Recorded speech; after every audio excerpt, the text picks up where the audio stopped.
Cher Azina, c'est juste pour te donner un peu de mes nouvelles et aussi pour améliorer mon apprentissage de la langue française. Ces derniers temps, je me retrouve dans un dilemme.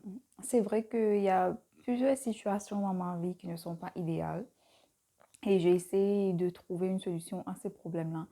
J'essaie vraiment, je travaille vraiment dur sur moi-même pour découvrir qui suis-je et qu'est-ce que je veux faire de ma vie, c'est quoi mon principal but, ma mission.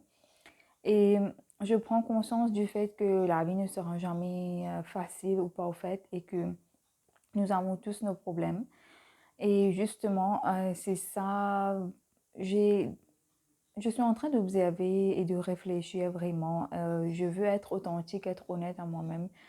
Je pense que c'est une chose très importante dans la vie. C'est pas facile parce on a toujours cette peur de décevoir les gens autour de nous. On a besoin d'une certaine, d'une- on a besoin de cette validation. On peut pas le nier. Toutefois, je pense que la vie est très belle et ce serait vraiment dommage de ne pas exploiter, exprimer ses désirs et ses talents les plus profonds, ses convictions les plus profondes. Hum, En ce moment, je suis en train de suivre ma thérapie. Je suis en train d'utiliser tous les ingrédients positifs qui sont dans ma vie. Et je suis une personne très forte et je suis très passionnée par la vie. Il y a plusieurs choses que je compte faire de ma vie. C'est justement là l'origine de ma frustration en fait, parce que dans mon métier du moment, dans mon travail, je n'ai pas vraiment l'opportunité d'exprimer ou d'apprendre davantage sur des choses qui m'intéressent. Mais c'est ça, ma thérapeute est justement en train de me donner des suggestions, comment est-ce que je peux tout de même essayer de naviguer, allons dire, et ne pas me sentir dépassée par les événements. Parce que très souvent, je me sens effectivement dépassée par les événements dans ma vie privée, dans ma vie spirituelle, dans ma vie académique ou professionnelle.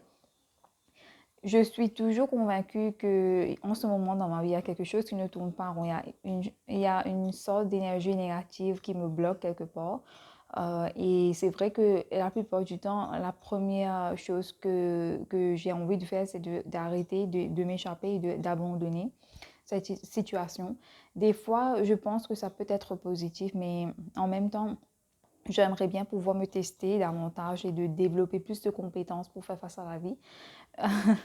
C'est vrai que mes parents se soucient de moi. Je ne suis pas en train de dire le contraire. Je ne suis pas en train de dire qu'ils ont tort sur tout ce qu'ils me disent. Mais encore une fois, je suis devenue adulte. Maintenant, c'est le moment idéal. C'est nécessaire pour moi que je me dissocie finalement d'eux.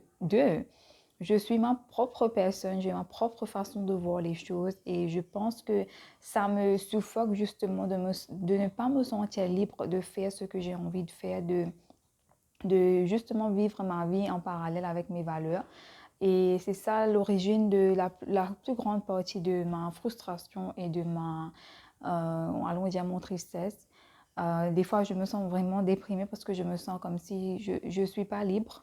Je n'ai pas le contrôle sur certaines choses de ma vie. Et je n'aime pas cette sensation-là.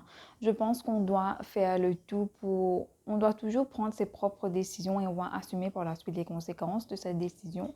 Et il y a plein de choses que je pense que je suis douée dans plusieurs domaines, mais je n'arrive pas à exploiter ces talents-là ou ces aptitudes-là parce que je suis tellement bloquée par cette situation, par ces circonstances qui ne sont pas idéales. Et je donne tout afin que je puisse extraire le maximum de bienfaits, même si la situation n'est pas agréable. Voilà, je ne sais pas qu'est-ce qui va se passer dans le futur, mais je pense que le moment est venu, honnêtement, pour que je prenne contrôle de ma vie. Au lieu d'écouter à une centaine de personnes, je dois écouter à mon intuition et je suis sûre que les choses vont être mieux dans le futur. En tout cas, je suis très optimiste et je sais que de toute façon, il y a plein de personnes qui m'entourent et qui veulent du bien pour moi, qui sont très bienveillants par rapport à moi. C'est ça le plus grand cadeau en fait de la vie.